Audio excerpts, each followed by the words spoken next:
Hey guys, welcome back to another Surgical Tech Tips. Now today I want to go through a list of things that people might not realize that they can do if they're not in a case, if they're not doing surgery as a surgical tech.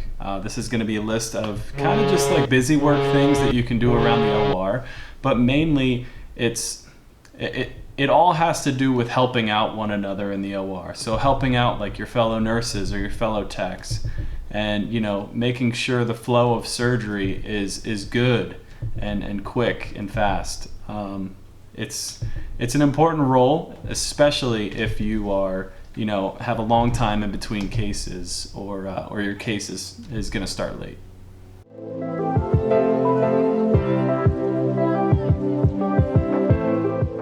Now, if you're a student, obviously do what your teacher says and do what your teacher asks of you, or your preceptor.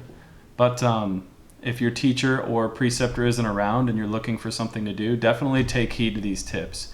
And if you follow these tips and do this kind of busy work around the OR, the other employees in the OR, charge nurses, and everybody in the OR, managers, will take note of the type of work ethic you have and how you are a team player and really want to help out.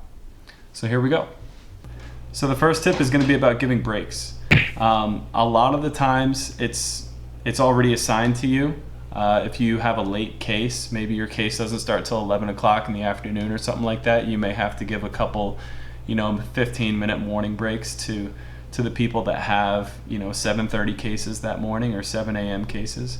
So you don't really have to do that on your own. That's usually already assigned to you. But my suggestion is, don't complain about it. Morning breaks are easy. Majority of the time, 99% of the techs out there, they either A, won't take a morning break because they're in the middle of their case and they just don't want to interrupt the flow of the case, and B, the other type of tech will just take one in between those cases. They may ask you to come back when they're closing, and they may ask you to clean up for them and help turn over the room while they go take 15 minutes for the morning. Now, lunches are a little bit different. Obviously, it's a 30-minute break, sometimes a little bit more. Sometimes people can take up to 45. But, it's 30 minutes, 45 minutes of your life in that case. And, whether you're starting the case or you're coming into the middle of the case to give them a lunch break, it's just 30 minutes, 45 minutes. It's just a case. Even if you don't completely know what you're doing, you can make suggestions to the charge nurse as to whether or not you'd feel comfortable giving a break in that room, but keep it open, Now, the second and third tip are kind of coincide and go together with one another, and it's basically helping out your fellow techs with either opening up their rooms. Like I said before, if you don't have a first case of the day room, you can easily go over to another room and help that tech out. Just have them, ask them if they need any help, if maybe they need somebody to pull suture for them or somebody to pull some extra instruments for them. Maybe they just want an extra hand to help open up their back tables so they can scrub in and start setting up right away. It is such a big help. I know personally, I love it when I have people come into my room and ask if I need some help. They can just, yeah, absolutely. Can you finish opening up my back table so I can set it up and I can scrub in right now? That'll, reduce my time, reduce the stress of everybody else in the OR. It's great. It's great to help out one another. Now, what coincides with that is helping turn over rooms. I kind of talked about that previously, about the first tip with giving breaks in the morning, and some people like to take their break in between their cases. So helping turn over rooms, again, it's all part of the teamwork aspect, and you're helping keep the flow of surgery going forward and keeping it fast moving. That can mean helping turn over room can mean helping out the EVS, environmental services, and helping them mop up the floors, helping them take the trash out of the room, wiping down the back tables and bed and everything. All that type of stuff just reduces the amount of time between cases in the OR, and that's ultimately what we want. We want these surgeons, coming back to our ORs, coming back to our hospitals because of how fast our turnovers are. And when you have a team that participates that way, and you have multiple people in the OR participating in that way, helping one another out, the surgeons see it, and the surgeons absolutely want to come to that hospital and work with those teams. The fourth thing you can do to help out those teams in the OR are, if you're a free person and you don't have a case, pick some case cards. If you don't have a separate team that picks your case cards for you, and you, the individuals, the techs in each room have to pick your own case cards. If you're free, absolutely go through all those pick sheets and pick case cards for your friends, for your buddies. Like, again, this is all goes with the flow of surgery, and it just reduces stress across the board for everybody in the OR, surgeons included, but mostly techs and nurses. I mean, it is so nice when you have a case cart pulled for you. If case carts are already pulled for you, you could help with pulling instruments or pulling sutures and just putting them on the case carts for them. That type of stuff just reduces time of an individual having to walk to another room and pick these things, and that way they can just stay in their room and focus on the work and focus on opening up the room and doing the cases.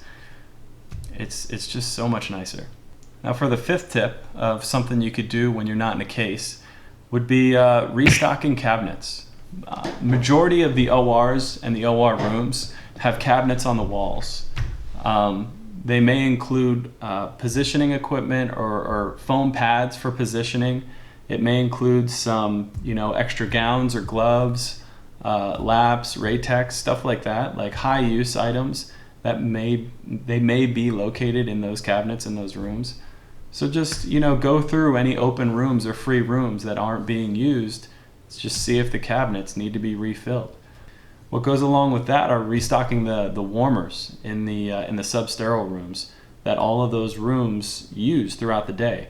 So a lot of the times, after lunch, if I don't have a case later in the day, I'll go through the OR, check out all the warmers, because 99% of the time, half of the bottles of saline have been used in there, and they may not have very many warm blankets left in the warmer either. So I'll go through and restock all the warmers, put some new blankets in there, because we have cases going on throughout the night, and those have to be restocked. The sixth tip I have for you if you're free in the OR is going to be putting stuff away.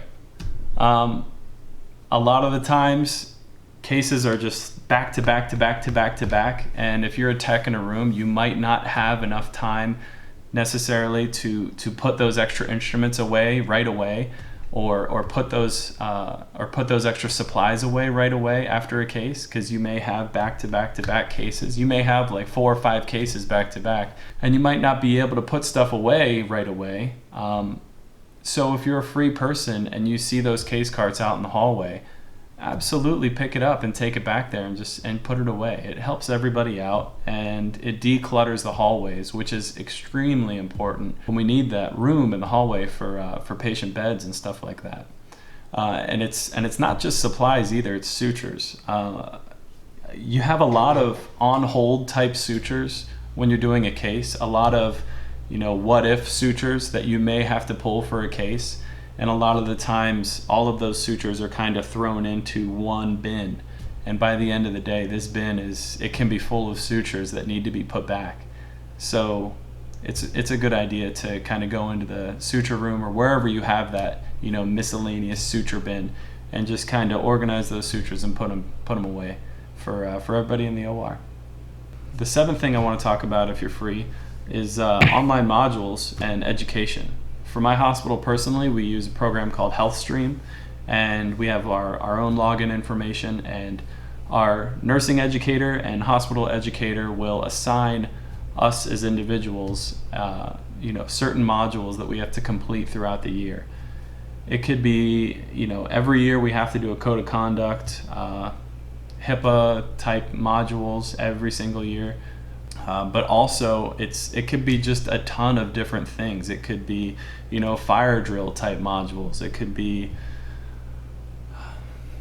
handling sharps type modules. It could be handling specimen modules. These are basically just refresher courses for, you know, the hospital staff to just, you know, keep everything fresh in your minds. So if you are free and you have absolutely nothing else to do, always check your online modules and make sure that, you know, all your education stuff is caught up. Lastly, I just want to I want to say the reason I made this video is because I know a lot of students are out there watching these videos, and a lot of new techs are out there watching these videos, and I think it's so important not to be lazy. I'm just gonna put it out there right away. It can be very disheartening and very annoying if you are a tech in a very busy room. You know, you have 6-7 cases, and you don't receive any help from anybody else in the OR. I know there's ORs out there that are like that, and those ORs, I'm sure, are extremely hard to work in. I'm fortunate enough to work in a very team-oriented place, and everybody's willing to help out and, you know, give a helping hand in opening up cases and turn over rooms and stuff like that. So I just wanted to make that video for this reason. It's so important to have a team-oriented goal and a team-oriented outlook toward working in the OR. And I mean, if you're a tech out there that, you know, just does your case, and if you don't have a case for another couple hours, goes and sits in the lounge for those 2 hours until you have to come back and do another case, I'm sorry, but that's not okay. That's really not okay when there's plenty of other people in the OR that could, you know, use your help in helping open up rooms. So please take these tips and utilize them, because I feel it's so important. It's so important to have a team outlook in the OR. So thank you guys for watching, and I appreciate the shares, the likes, the comments, and welcome all the new subscribers. We keep moving up and up and up and up. We're up to like 26 or 2,700 subscribers now, which is awesome. So thank you guys for that, and I will see you again on the next video. Thanks. But now what kind of, but you know, if